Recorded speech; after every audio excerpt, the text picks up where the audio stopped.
It's the international break, but, it doesn't all suck. As boring as it is, Joe and I are here. Let's get happy hour started.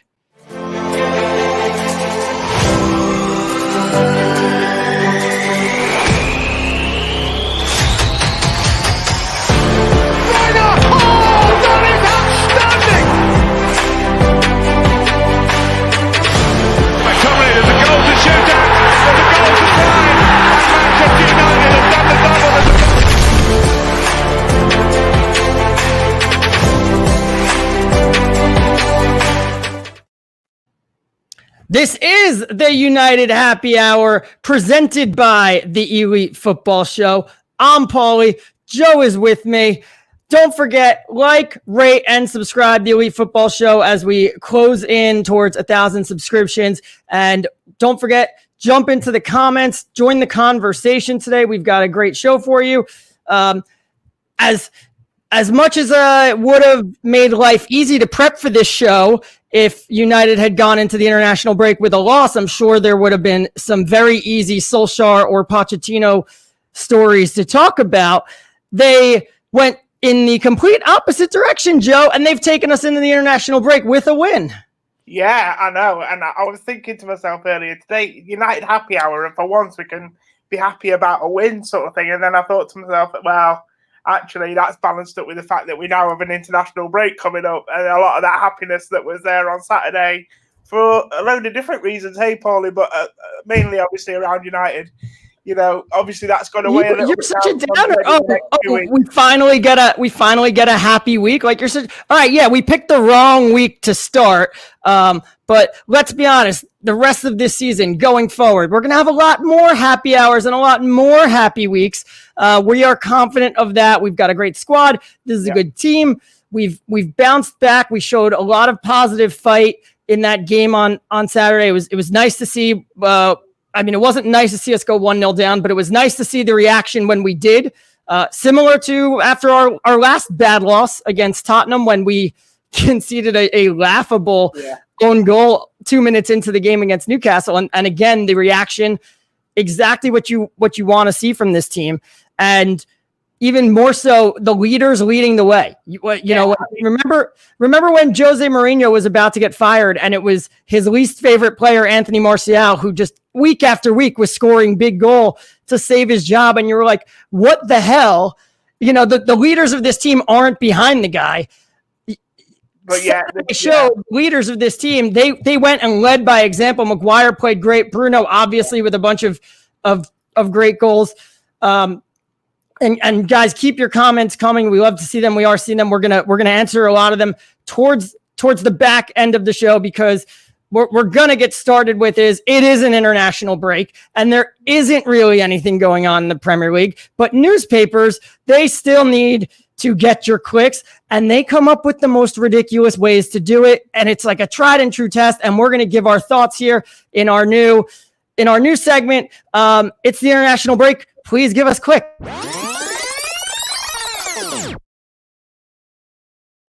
Yeah, as always, Pauly, it's what I call silly season. It's upon us. It's when our players go away on it, international break, and it's a bit of a free for all for the media. It's a bit of a free hit for them.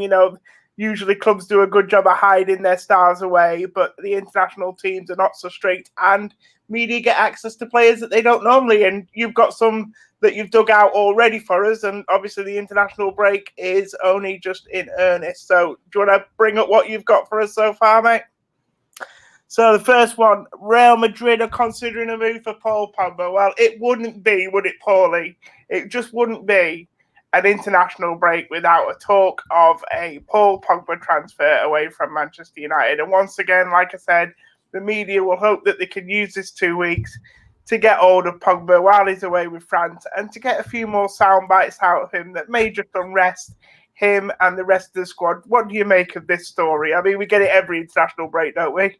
The international break doesn't officially start until we get a story linking Paul Pogba to Real Madrid. Like, if we were going to play bingo, with international break stories. You know, on bingo, your middle square is a free space. In international break bingo, you don't get a free space. The middle square is just Paul Pogba to Real Madrid. That is how, you know, you could set your watch to it. I was, Monday morning, I woke up, saw the news, and I went, right, okay. I thought there was a Champions League game this week. I guess not. It's the international break.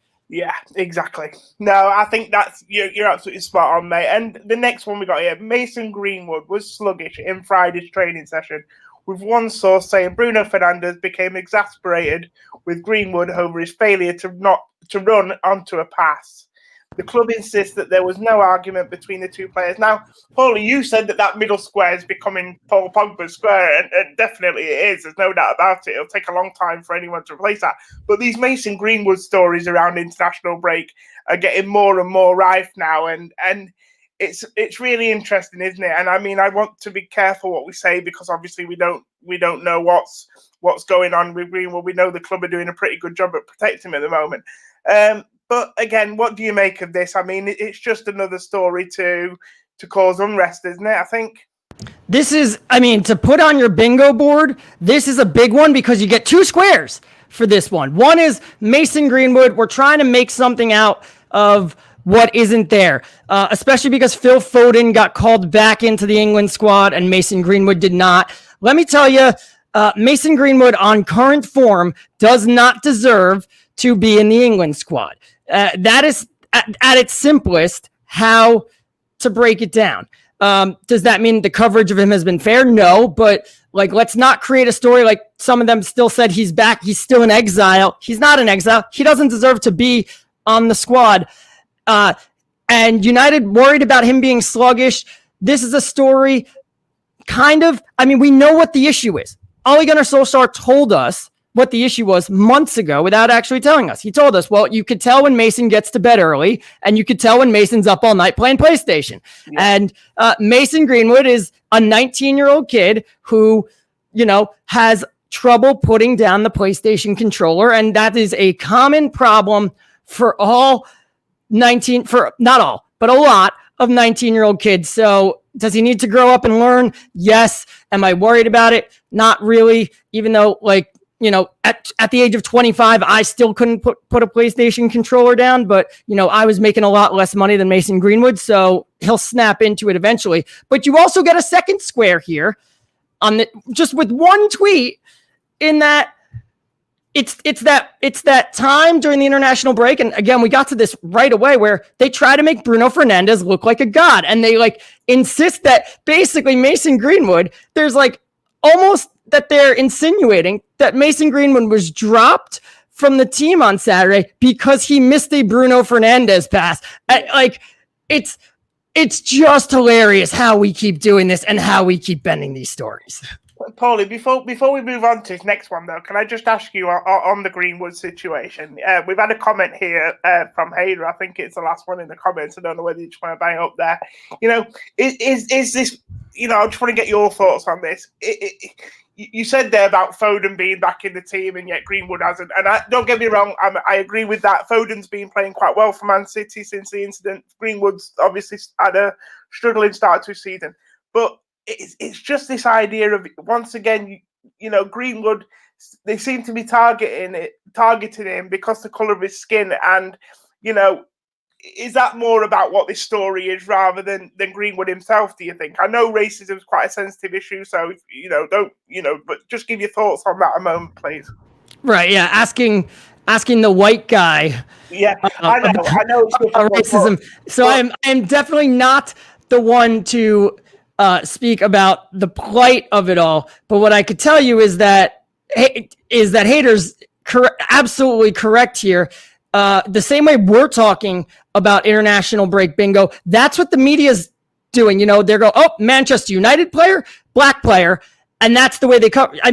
You don't have to look even further than the way they covered Raheem Sterling, which was disgusting. And all you have to do is Google it, and you get a 30 example BuzzFeed article, one or two examples, and you can write that off. But BuzzFeed has, I remember this article, it's BuzzFeed has example after example after example of the times that the how the media treated Raheem Sterling. It's disgusting. It was damned if you do, damned if you don't. Oh, he bought a fancy house for his mother. Oh, he went to McDonald's even though he makes God only knows how much. I mean, let the guy live. They're talented football players, and the way that they covered those two City Academy players who both got new contracts and both bought houses, and the way that they covered the white player versus the black player was starkly different. It's disgusting. So absolutely there is some of that factoring in with Mason Greenwood. There is also the Manchester United factor. But that's where we learn what the hierarchy was, because it's the race comes first to them, because you could see after the Mykonos incident how they covered Maguire, and it was Harry Maguire, like upstanding model citizen, gets an altercation in Mykonos. Basically like, hey, this can happen to anybody. And whereas like if that was a black player, they would be covering this way differently. Yeah, Lord only knows if that had been Pogba, Pauly. Anyway, let's move on to the next article you had for us to be clicked on. So we got some breaking news here. Jude Bellingham has been called into the England squad for the first time following the withdrawal of James Ward-Prowse through injury. Now, from a United perspective, Pauly, is this all there just to another little nudge to Manchester United to say, look, here's a player that you missed out of, you didn't get it done. He's been doing really well for Dortmund, and now he's in the England squad. How do you feel? What do you think? Is Gareth Southgate doing that? No, but like this is media 101 here. I am shocked that the headlines to this article were not Jude Bellingham, who chose Borussia Dortmund over Manchester United last summer, gets England call-up. I mean, these guys, they bend over backwards to put Manchester United or Paul Pogba into their headlines so that they could get the clicks. This was a golden opportunity to do so right here. You think so lowly about the English media that I was actually shocked that they didn't do that. Yeah, no, I agree. And I just, the other thing is that he's just another player that's been called into the squad, isn't he, Pauly? At the end of the day, yes, it's a big story because he's a young talent. We all think he's a generational talent. But it'll be interesting just to see his involvement with England, especially if he's a direct placement for Ward-Prowse. I don't know. But, yeah, again, it is surprising that our name wasn't mentioned in there. You're right. Anyway, do you want to move us on to the next one? Manchester United midfielder Jesse Lingard has parted company with agent Mino Raiola. Now, Pauly, just to give my 2 pennies worth on this, I can only imagine that this is because he didn't get the big money move. But was this always the plan anyway? Was Raiola only there for the summer period to see if he could get this move? Or, what's going on here? You don't hire Mino Raiola if you don't want a move. Last year, Jesse Lingard hired Mino Raiola when he fell out of favor at United, and it was clear he didn't have much of a future there, and it was clear he's trying to move, because that's what Mino Raiola does. He can get you a move. It doesn't necessarily have to be a big money one, although in Lingard's case, he's started a World Cup semifinal, scored a goal, a beautiful goal in the World Cup, has a decent resume with United, just had a rough season, so that's why you hire a good agent who can negotiate. Oh, you have to look past that season. Look at what he did the 2-3 years before that. This is a good player. That's why you hire a good agent. It's so funny that not even Mino Raiola, who, by the way, is probably the best. Him and Mendes are the 2 best at their job. Like, if I'm a player, that's who I'm trying to hire.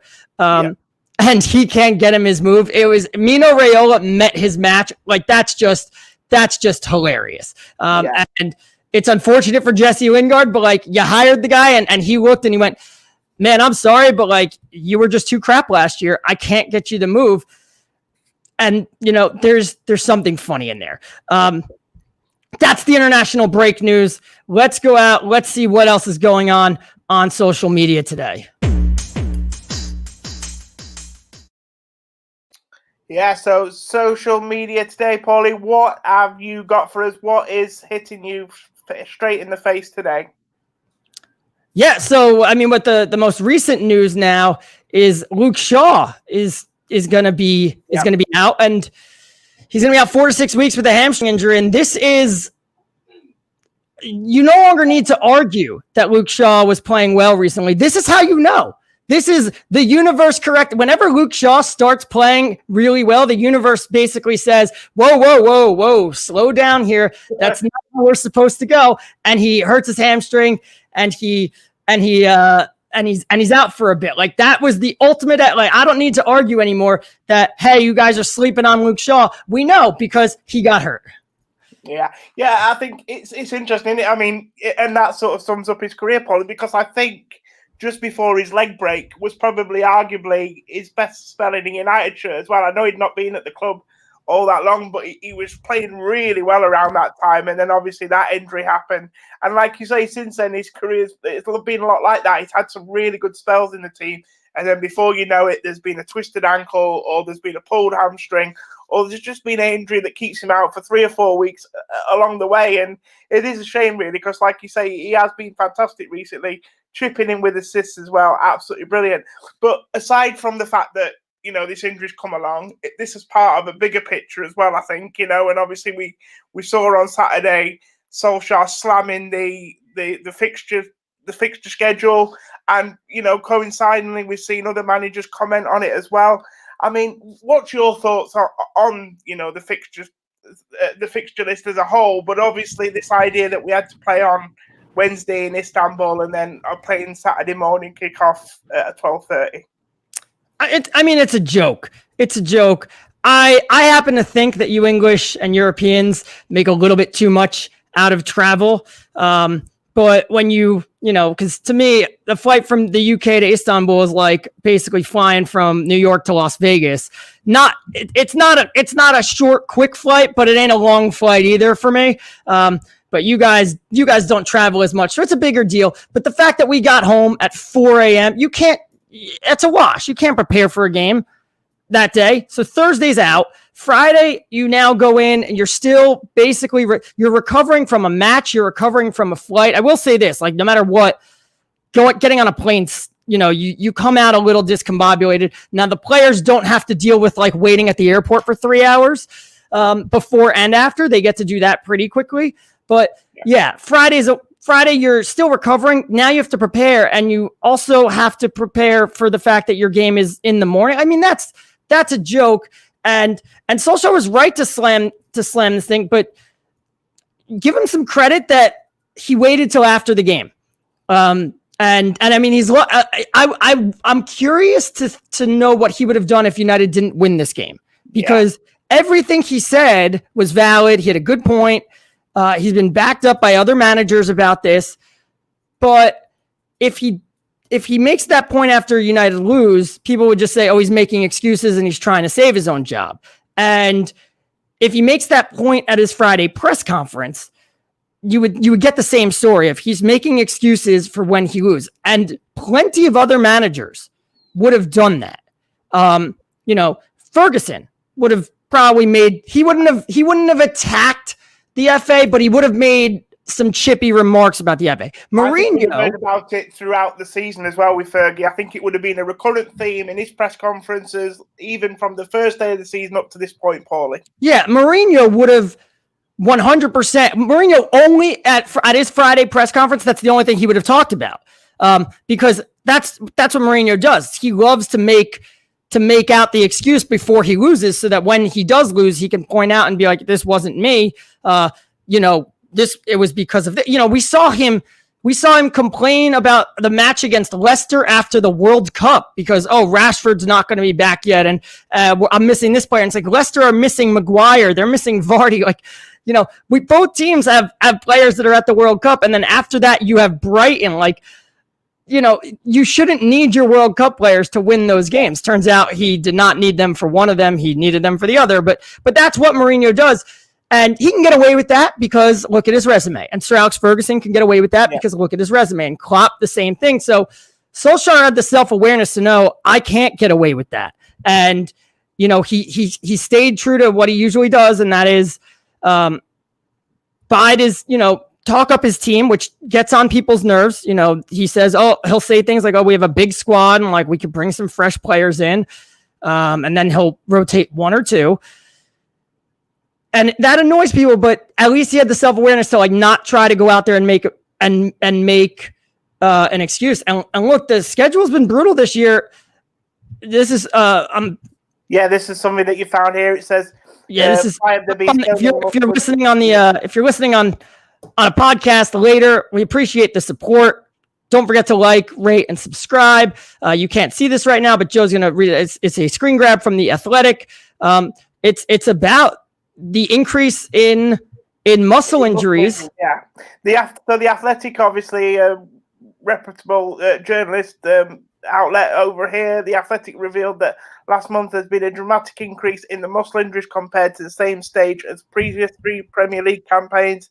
The shortened pre-season following the project restart and the congested schedule are likely contributing factors. A number of managers have complained about this and the recovery of their players.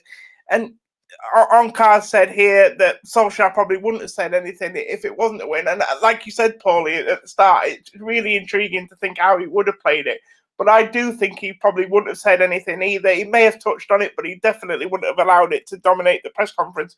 And especially given the fact that, he himself would have known he was under a lot of pressure if he'd have lost that game against Everton. It's probably not the best look to come out and start blaming other people. But I just want to look at it from a different angle for a moment, Paulie, and play devil's advocate here, which is what I do. That's my kind of role here. And just this idea that actually this is what happens when you sell your soul to the TV companies. So, Sky, BT, some of the media companies over here, they pay, well, we know each club gets around £100 million for being in the Premier League every season. And that allows basically the TV companies to take control of your fixtures. Is this a case of, well, you can't have your cake and eat it? Or even if you're going to give this, even if the TV companies have got this control, is it their responsibility to actually think about their members and think about the clubs and just don't schedule it like they did for United this weekend?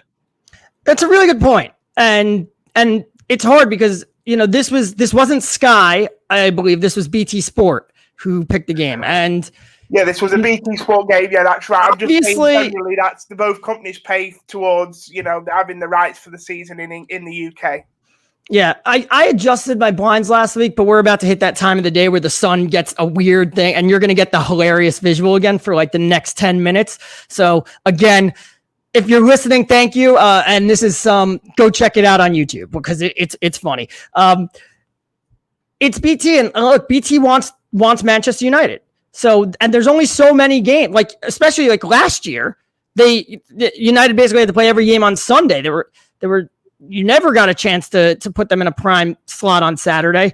So there's only so many games they could play because, look, last week they were home to RB Leipzig. You could have put them, well, except they're playing Arsenal, and Arsenal are in the Europa League, so you can't. They got to move to Sunday. There's, a couple weeks beforehand, it's Tottenham. Oh, that's a good game nope, Europa League, got to go to Sunday. So there's so many things to factor in here, but the other side of it, as you said, would be, well, this is how you make a lot of money. And because you make a lot of money, you have the opportunity to sign a lot of players and you can make your team a lot deeper. And there is nothing to say that you can't rotate your team. And like, you look at a team like United that pride themselves on their academy and everything. And, it's simple to say something like, hey, like, well, you could have played Brandon Williams in one of these games. And it's like, okay, yeah, but like Brandon Williams isn't really up to snuff. And as we did sign an extra left back to prevent this situation from happening specifically to Luke Shaw, and he got COVID. And so he's unavailable. And now you're gonna have a situation where Luke Shaw's out for 4 to 6 weeks. So Alex Tellez is going to be playing in every game. And it's difficult. But you look at, again, like the big teams are complaining, but you look at the big teams and go, well, you should rotate your squad. And I think you look at it like, again, with we're putting that Athletic thing back up. You now see why Solskjaer has rotated this squad so much. And maybe he over-rotated it on Wednesday against Istanbul and blew a massive opportunity in the Champions League to go and get 9 points and really basically put one foot in the door in the knockout stage. Yeah. But he's keeping his team fresh. He's doing his best to keep his team fresh. So later in the season, because Everton didn't have to worry about anything midweek and they rested players a week before. So there's a lot of teams that don't have to worry about it. And Everton are already looking a little tired and leggy. And Jose Mourinho, a couple weeks ago, he tried to rotate his squad in the Europa League. It didn't work because he rage sub 4 players on at halftime, and that didn't work, which just made it even more funny. Like you literally put out a squad that was like, hopefully you guys get a result, but if not, like it's an away game in the Europa League, who cares? And then he still rage subbed half his team on. But this is why you have the bigger squads. This is why Solskjaer's rotating. It's going to pay off now. I mean, think about it. Think about how much fresher Paul Pogba will be in December when everybody else starts to get leggy. And this is a great question here. What are your views on the 5 sub issues? Look like it's only the big 5 clubs that are pushing the big clubs that are pushing for it. And I'm going to go out and say, I used to say, oh, it'll be great for United. I don't think it'll be good for United anymore. Okay.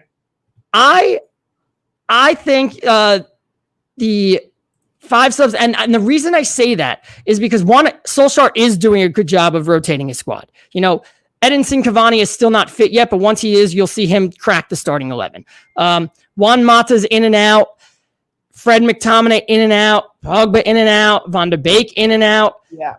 The issue is with 5 subs, I don't trust Solskjaer. Like, if we're up 4 or 5-0, so like against RB Leipzig, 5 subs helps because we can get guys off the field. If we're not winning, I don't think it helps us because Solskjaer did not know what to do on Wednesday when we were chasing a goal with 5 subs. Let's keep it simple and keep it to 3.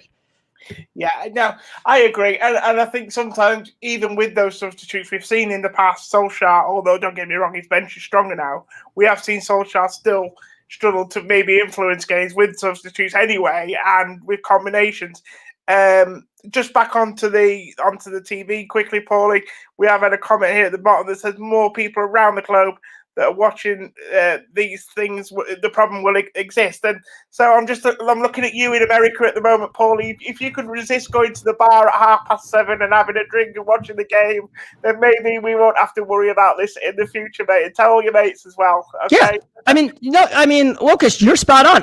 You're talking about me. I was at the bar 7:30 in the morning. Because it's because I live, that's where the games are. And I could tell you that people in other time zones, in Chicago or in Texas or in Los Angeles, San Francisco, they were at the bar at 4:30 in the morning. And when I walked in, I thought it would be about 3 people. We played Brighton at 7:30 a.m. earlier this season, and there were 4 or 5 of us. And I walked in, and there were probably 12 to 15 of us. I was like, well, I'm shocked. I am shocked that there were more people here for this game when we are playing like crap, and everybody thinks that we are going to lose and it's doomsday than there were when we played Brighton second week of the season. But yeah, that's the thing.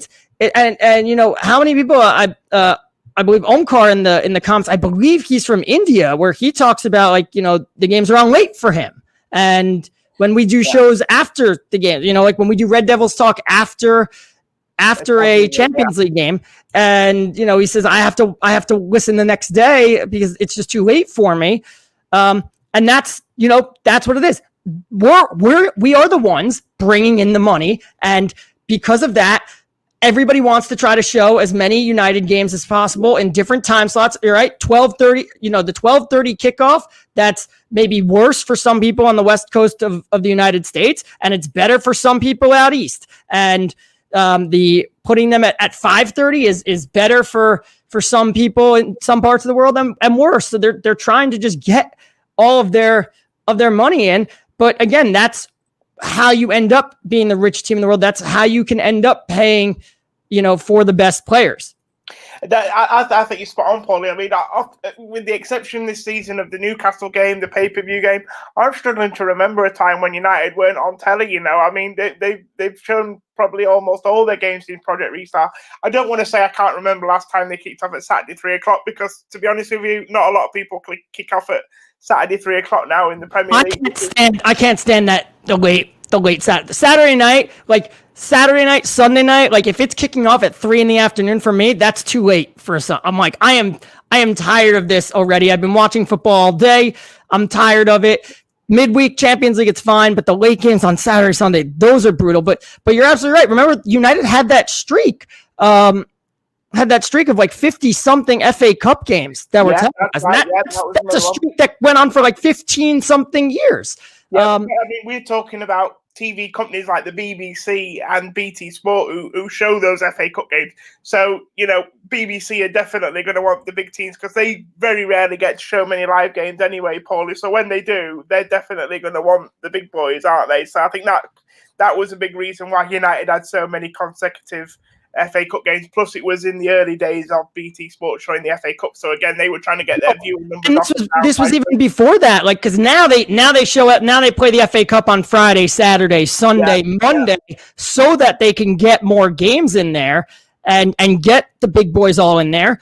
But it used to be, mostly it was just Saturday, Sunday, and United were still always the game that they selected to be on TV. And we used to have it in the United States. We used to have it better than you. I mean, we still have it better than you guys because you guys don't get the 3 p.m. games. But like when there used to be a lot of 3 p.m. games, like one of them or two of them would be televised. And United was always one of those two. Like, when I first started watching United, it was you hoped they were on TV because sometimes the late game wasn't televised. Sometimes the early game wasn't televised and you had to go and look for a stream.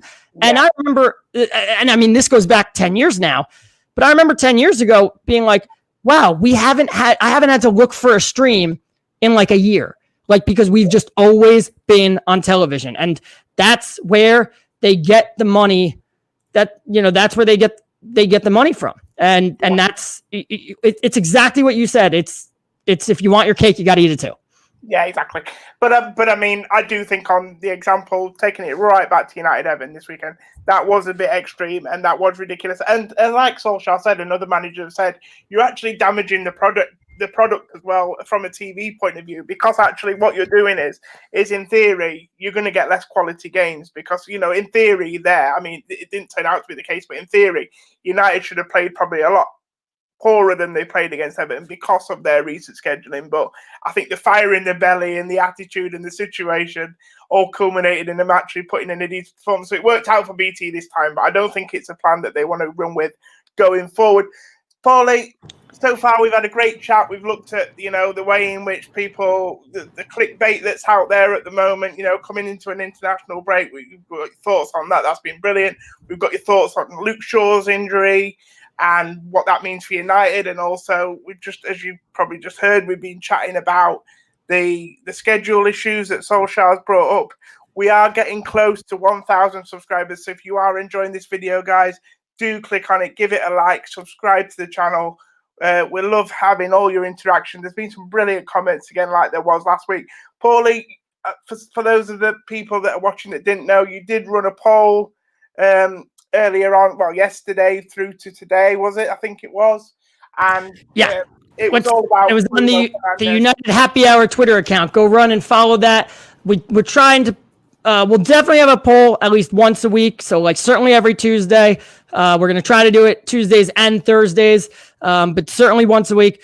It'll be up about a day before the show, and give your thoughts. We'll discuss it now. We want to hear your thoughts in the comments. We're gonna take more questions for this next segment. But yeah, like Joe, let's check out the poll results. Yeah, give it. So we're out of time again. The poll results, and like I said, this was the poll that I think you put up yesterday, Pauly. Voting has just about closed. We've had 80 votes, which for a Twitter page in its infancy is pretty good. We're really chuffed with that interaction. And the question that you put out there for everyone was, where does Bruno Fernandes best fit Manchester United? And it's fair to say, Pauly, there's quite an astounding win there for as a number 10. I mean, we've got 89.3, 15. We got your glasses on. 18.8% suggesting that he'd be better in a deeper position. Now, I'll be honest with you, Pauly. I voted on this, and I think me and you slightly differ on this. So, but I voted, and I said number 10. I went with the majority. I think I probably cast the first vote, to be fair. So I wasn't influenced or anything like that.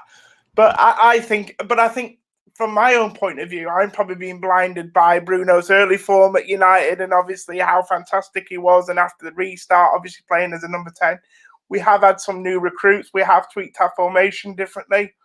slightly, since the start of this season. What about you? Where do you think he best fits into this team? So, as we learned in the United States last week, the polls can be very wrong. and here's the thing, is that Bruno, as the number 10, he is playing as the number 10. He's slotted into that position, but he doesn't play like a number 10.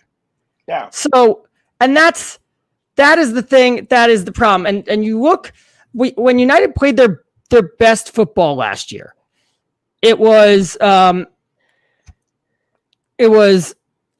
the regular 4-2-3-1 formation, but in possession, Nemanja Matic would slot back into the back three. The fullbacks would push all the way up, and they basically played this 3-2-5 formation with Greenwood and Rashford tucking inside, and Bruno and Pogba playing as dual number 8s and calling the shots from there. And Bruno was fantastic in that role. And so he wasn't, and the thing is, he just wasn't really playing like a number 10. And what United need from their number 10 is someone who gets in and around the box. And this is my biggest pet peeve about Bruno Fernandes, is he seems to be allergic to getting in the box. And last season, he touched the ball 3.1 times a game in the box. That's how many times he touched the ball in the box. And you look at other number 10s around the league, and this isn't an exact science because some of them are a little bit more wingery, and wingers are going to touch the ball more. Your Rashfords, even your Juan Matas, they're going to touch the ball in the box more than your number 10 is. But Mason Mount, 4.61. Jack Grealish, 3.87. Todd Cantwell, 3.29. Adnan Januzaj had more touches in the box per 90 last year than Bruno Fernandes. Let's get him back then, Pauly, eh? Right. But the other thing was Jesse Lingard, 3.65. Andreas Pereira, 3.76. They had more touches in the box than Bruno Fernandes. Dele Alli, 4.68. Kevin De Bruyne, who's playing in that free 8 role, so that's not a number 10. That's an even deeper role, 4.90. That's obviously inflated by the fact that he plays for City, but he's still even a guy who operates much deeper, was still getting into the box. And the players who were around Bruno, Sergio Reguilon, a left back, at 3.19. The players who are around Bruno, Reguilon, Ashley Young at Inter, Ricardo Pereira, Bakayo Saka, Marcelo, Kurzawa, those are all fullbacks. Yeah. Those are the kind of players that are getting into the box more than Bruno. And you look at, I'm going to pull up now. You're not going to start telling us that Luke Shaw should play number 10, are you? I know you've had some I'm not going to tell you that Luke Shaw should play number 10. I'll tell you. So if Bruno doesn't want to get in here's my thing. If Bruno doesn't want to get in the box, that's fine, because he's great outside of it. Operating in the areas that he's operating in, he's fantastic. But if he's going to be there, you're one player short up top. So why not play him deeper? Why not, get him in a position where, similar to Pogba last year, you play him next to Matic or play him next to Fred. He operates as a deeper player, and then you put somebody like Donny van de Beek or maybe Paul Pogba, you put them further up the field, and they can receive these passes, because Bruno loves to pass. He's not so much a receiver. Van de Beek's a receiver. He loves to, Van de Beek, Mata are receivers. They love to find space to get open and receive the ball. So let Bruno sit deeper and pass the ball and let them be up the field. But if you don't want to do that, this is Bruno's touch map. Again, if you're listening, I'm sorry. Thank you very much for the support and listening. You might want to check this out on YouTube. This is Bruno's touch map against Everton. There are 2 touches inside the box. I highlighted them. There was also 1 touch that came in that semicircle, right outside the box. All 3 of those touches are highlighted. All 3 of them ended in goals. One of those is a header that went in the net. One of those is a chipped cross that went in the net. And one of them is a pass to Cavani that went in the net. So if you're going to play as a number 10, get your ass into the box because you're clearly really freaking effective there. The thing is, though, Paul, is he one of those players at the moment? I just want to move this on slightly. And I think Solskjaer touched upon it at some point. I think it might have been in his post-match press conference or something like that he does have a bit of an issue with Bruno at times. When the team are struggling, he feels like Bruno takes it upon himself to drop deep and get involved in the game too much because he feels like he needs to do more, or he feels like he needs to be in these positions. That's the other issue, isn't it? If he's going to play as a number 10, he's really got to be disciplined and holding his position and staying in that area of the field where he can affect the game. At the moment, I just feel because of the team's lack of form and because he's probably taken a lot of it on himself, he's feeling the need to get involved in the game more, and that's another reason why it probably doesn't work for him as a number 10. Yeah. Well, Solskjaer did criticize him after the game against Everton, basically saying there's times where we pass the ball to his position and he's not there, and it frustrates the hell out of me. It frustrates the hell out of me too. But this is something I wrote about. It hasn't been published yet, but it'll be published later today. That when you're attacking, you need to find the balance between freedom and structure. So you can't just go out there and tell everybody go play with freedom, because then you'll get picked apart defensively. You need to keep your structure. And Solskjaer's system is basically built on if one player goes somewhere, someone's got to cover for him. And it's built upon smart players. Who's the smart player? The smart player is Bruno Fernandes. He is one of the reasons he's out of position a lot is because he's so good at, the right back went up right here, so I'm going to cover the right back. So we don't, Fred went up to press, I'm going to cover Fred. And then they switched, and then he doesn't move until, the other team has the ball and Fernandez holds that position. And then finally Fred gets back and they seamlessly switch. But if he's letting everybody, do the running for him, it saves his fitness. And that's part of the reason why he could play 90 minutes every day, because he finds other players to do his running for him.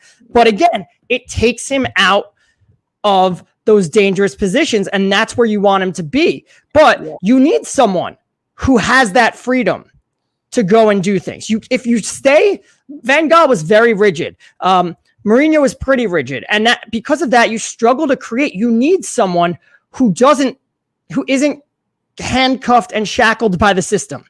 And the best example for me, Pauly, is I think we used to see this towards the end of Wayne Rooney's time at Manchester United. When Wayne Rooney played as a number 10 behind the likes of Robin van Persie and people like that, he used to drop off and come too deep into midfield for his position to collect the ball and get involved in the game, because he was one of those players who just needed to feel the ball during the game.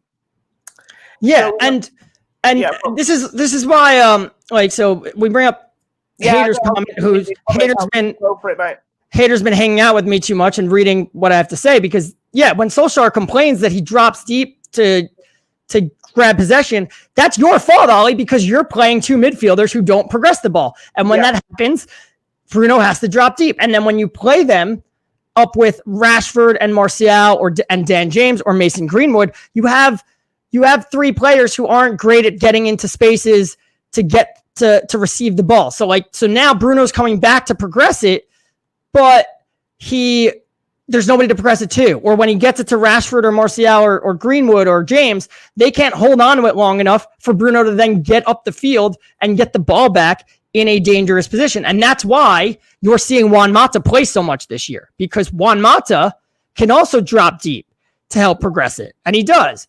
Or Juan Mata can come into the half space and be that option for Bruno to pass it up to, and he can hold on to it. And I think if you go back and watch the first goal against Everton, we saw this perfectly.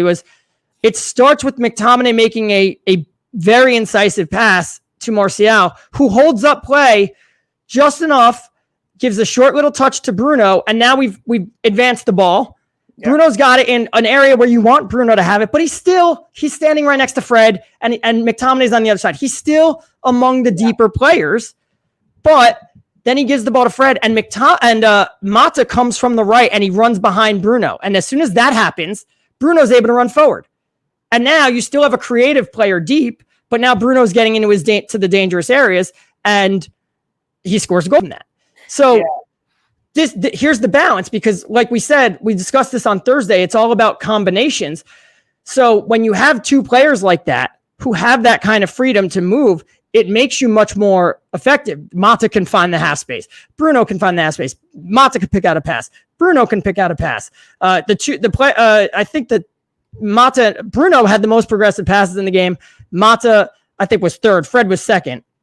Actually, Shaw might have been third.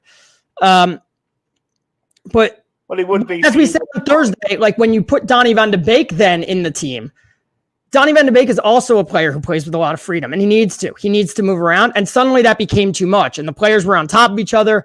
It's harder to know what everybody's going to do. Yeah. If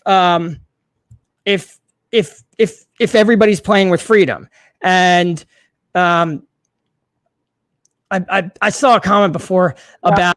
I saw the comment. I think you put it up, Pauly. We'll just end on this because just this final thing about where Bruno's best position is, number 10 or deeper. I think it was NZs who messaged us and said something about he would much rather, if Bruno's going to be giving the ball away like he seems to do a lot during the game, he'd rather him do that higher up the field than obviously in more dangerous zones. I think this is a really interesting comment because one thing I've noticed about Bruno, wherever he is on the field, he doesn't really ever think simple pass, does he? He always is looking for a line-breaking ball, a ball that's going to make a difference, really. He's not really into simple 5-yard square pass, which is great for us because we've had enough of that, to be fair, over the last few years, and we've had enough players that can do that job anyway, like you say, with the likes of Fred and McTominay in the team. But, is that a good point? The fact that we're not just playing him as a number 10 because we want him up there out the way, and if you give the ball away, it's not a problem. But actually, we do see him give the ball away sloppily sometimes in some real dangerous positions where good teams can be effective on the counter-attack against us. I've got a few answers to this. Okay. The first of which is we did see him play much deeper against Crystal Palace in the opening day of the season, and he gave the ball away in dangerous areas constantly, and McTominay wasn't covering, and we were letting Palace just run free. And yeah, that's, you want to avoid that because he can be careless. But the alternative is Fred and McTominay who don't progress the ball, or Fred and Matic who don't progress the ball, or Fred and or Matic and McTominay who don't progress the ball. So you need someone who has that forward-thinking brain, like Pogba or Fernandez, to play there. And Pogba gives the ball away a lot too. That's why he's not in the team. That's why he's not been an automatic starter anymore, because he's been giving the ball away in dangerous areas. But that's the risk you need to take. And, maybe you don't do that against the team like Everton, who actually came and attacked United. They had more possession. So I actually thought Ancelotti screwed this game up. Like, anybody could have told you that all you had to do was just any sort of follow Manchester United in the news at all, and you would have known Fred and McTominay were coming into this game. And Ancelotti said, "Oh, we're going to attack them," and it's like, well, that's playing to their strengths rather than like make United have the ball, which is playing to our weakness. But you against a team like Arsenal who are going to sit back, then you want maybe more of a risk taker back there because you don't need as much defensive cover. And I'll tell you, Scott McTominay is getting better, and the best thing that I saw him do against Everton was Marcus Rashford came off the right and ran into the half space, and McTominay tried to pick him out with a pass, a very difficult pass. He had to thread the needle. It was not an easy one, and it got blocked because you have to be perfect there, and that's fine because I'm glad that you were looking at it and you said, it's not, it wasn't a dangerous pass. That's the thing. It's risk, reward, danger. Yeah. The risk is more danger rather than difficulty. Yeah, you have to the percentages, isn't it? It's all about percentage. The reward was high, the difficulty was high, but the risk wasn't high. If that pass doesn't work, it's not it wasn't a big deal. And the pass got blocked, fine. And now the ball comes back to McTominay, and there's an Everton player near him, and that usually right square from him is Aaron Wan-Bissaka. And that was usually a sign when you would see McTominay go up, settle it down, slow it down, and he plays that square ball to McTominay. And instead, he tried to go forward again to Mata, who was open. He just didn't put enough mustard on it. And Everton were able to intercept it. But they countered real quick on it, but United broke it up. And it was like, here's why that's okay. Like, first, I am glad that you were looking to go forward. I'm really glad that you were looking to go forward and you went through with it, even though it wasn't the safest pass. But that's okay because you were back. Fred was back. Wan-Bissaka was back. Maguire, like, nobody, you weren't going to get caught out. No. So that's why you can make a pass like that. But I will also say this is I'm going to put something up here. This is a list of Bruno Fernandes and the percent of United's touches he gets per game, as well as where they come on the field, whether it's the middle third of the pitch or the attacking third of the pitch. Yeah. And you'll notice something in that the games that we win, he's touching the ball about 14% of the time. Yeah. So we're running through Bruno. That's good. That's what you want to do. He's your best player. When we don't win, when we lose, he's only touching the ball about 10% of the time, and that's prorated per 90 minutes. So we're not getting it to him enough. Against Arsenal, they man-marked him and sat on him, and that's probably why you needed a better, you couldn't go with Fred and McTominay there. But look at the difference. When we win, he's touching the ball more in the middle third, and he's touching the ball a lot less in the attacking third. Even though in the box, there's no difference.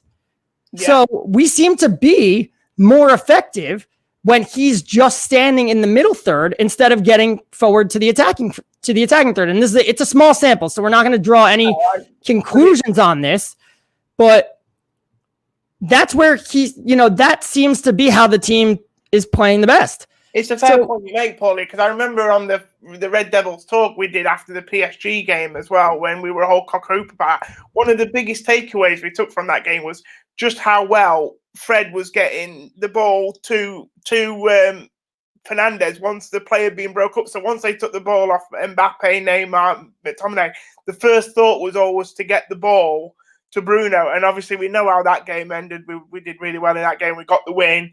But those stats really back up that as well. And it shows that that's been happening in all the games, not just PSG this season. Yeah. But like we said with PSG was what happened the first 65 minutes of the game is we always looked one attacker too short. Whenever we did get forward, it was like we had 4 or 5 guys getting forward. It always looked like we were one attacker too short. And I know you said last one, but we have 2 questions that we got to get to. Let's put this one up from Alan. So we got Pauly. Why would any but the very top teams, i.e. LFC, Liverpool, PSG, Man City, attack MUFC? Why not give them all the ball, play deep and hit them on the break instead of like a la Chelsea and Arsenal?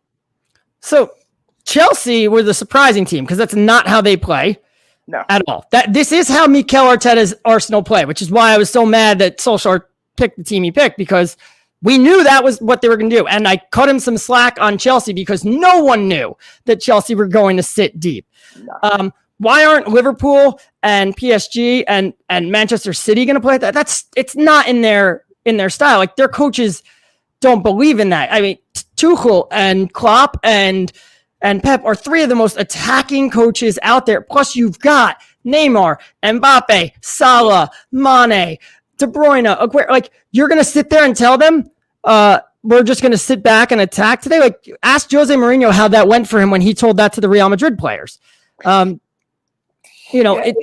It's difficult, isn't it? Because these teams as well, Pauly, aside from having all them great players, it's just not the way they play. It's like telling United to go to Anfield or to the Etihad and be full-blown attack. We're just not used to playing that way against big sides, and teams like Man City and Liverpool aren't used to playing that way against other teams. I mean, you saw in the Man City-Liverpool game at the weekend, that first 20 minutes, that was just attack versus attack. Like, one team could have really done with maybe sitting off a little bit there, accepting that the other teams had a fast start and trying to hit them on the break, but neither team knew how to do that, and it just became a boxing match, didn't it? It was one of the most interesting things I thought when we played Tottenham the first time last year, because I said, nobody knows more than Jose Mourinho that the best way to beat United right now is to go pragmatic, sit back, and let them have the ball. But he was 3 games into his Tottenham tenure, and he was just sat there. He does when he gets his new job, and he always does the press tour of new team. It's a new me. We're going to play more. So he knew he couldn't go and sit back. He had to play more front foot football in that game, even though that would have been the best strategy to beating us. And therefore we beat him. And then what did he do in the next game? When we played right after the first game after the restart, was he sat painfully back. I mean, he parked the bus. He parked up multiple buses because you had the social distance, but he put up walls in between them.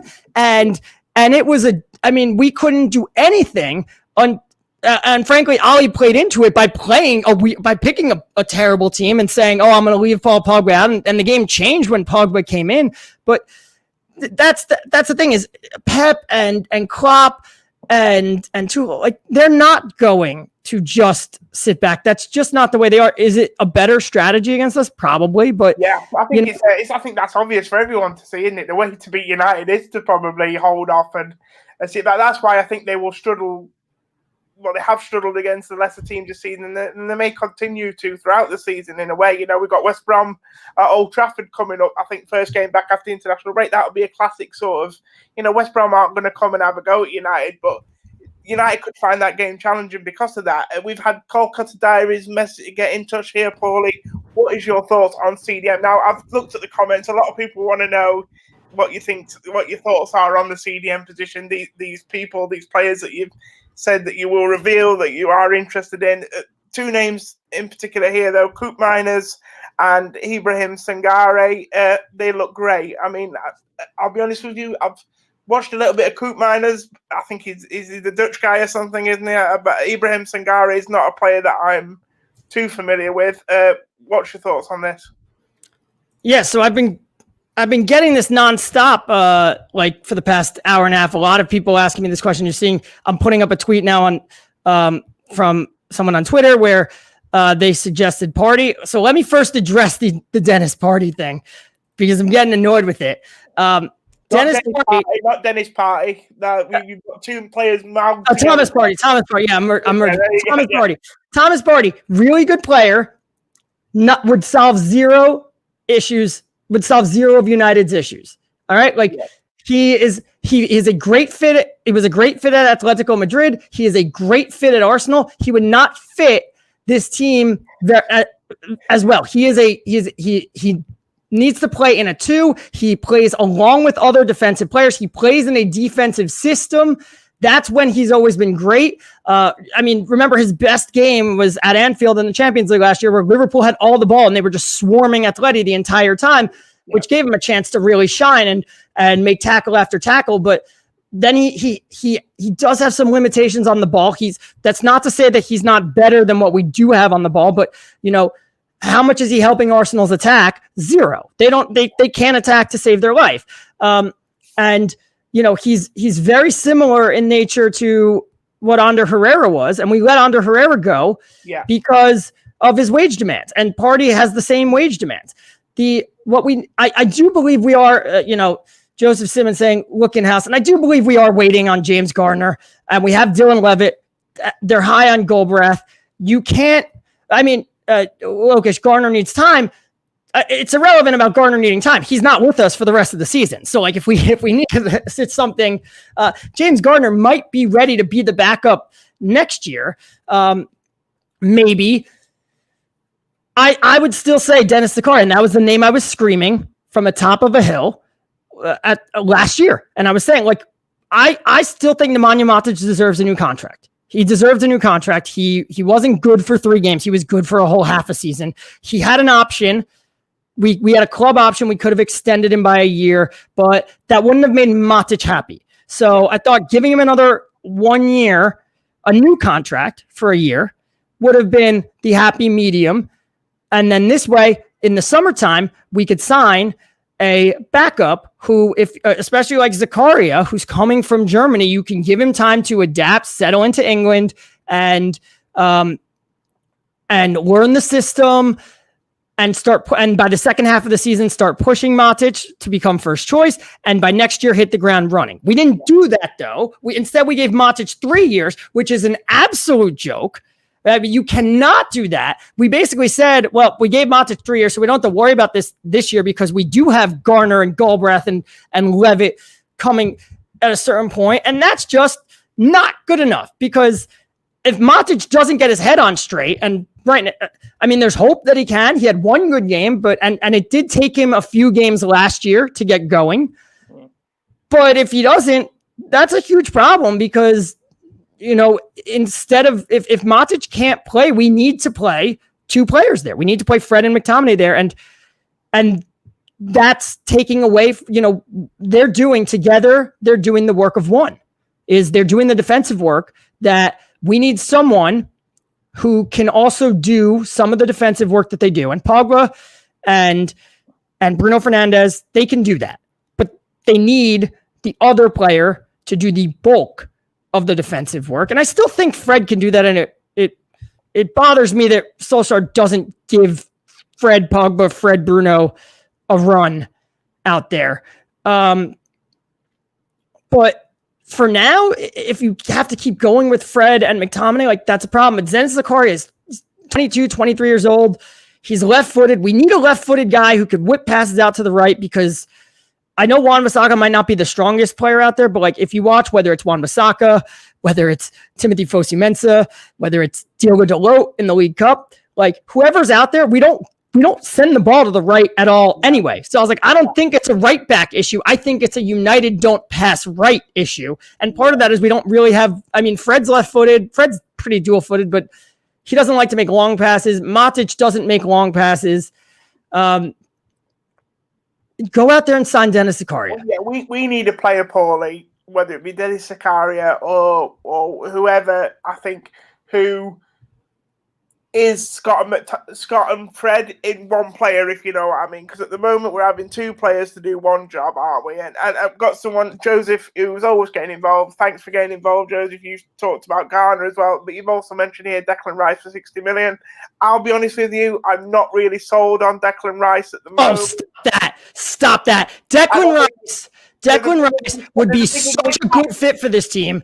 Would be such a good fit. And it's funny because during lockdown, I tweeted about Declan Rice and how he'd be a good fit. And I don't think I've ever pissed people off more than that.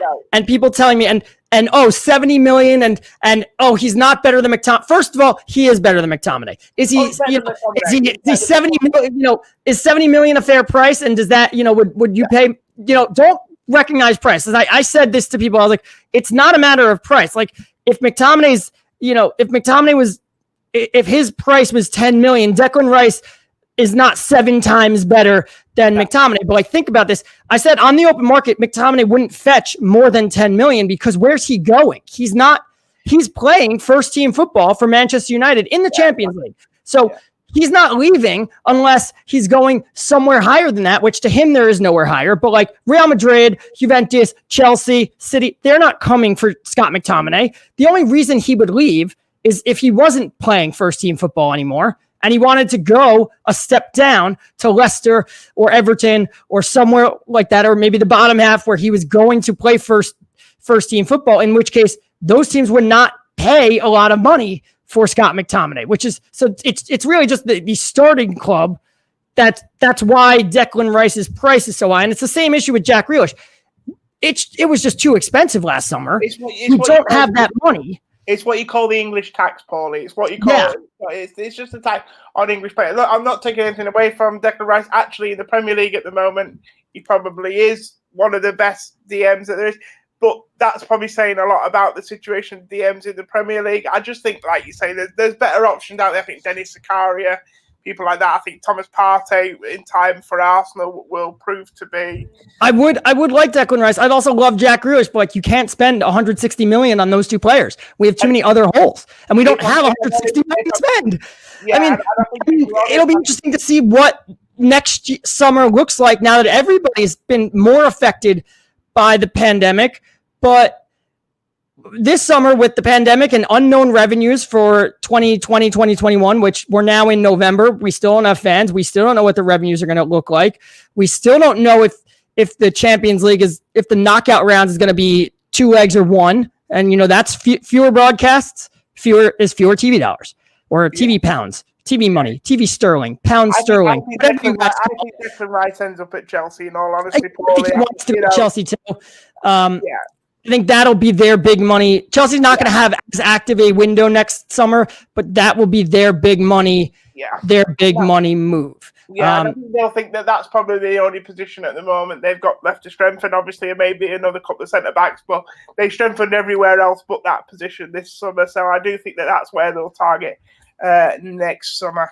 Joe, we've been over an hour, and it's a happy hour. We don't have the liberty to go over it. It's happy hour, not happy hours. 5 minutes free of charge, Pauly. What about that? We get two happy hours a week. We're out of time on this one, but it might be an international break. But trust me, they will cook up more storylines for us to talk about on Thursday. We will be back on Thursday. We will be back. We will be better than ever. Thank you so much to everybody who got involved in the comments.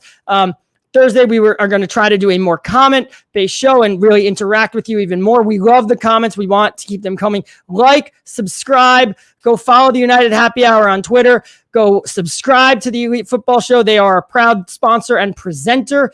And we will see you on Thursday.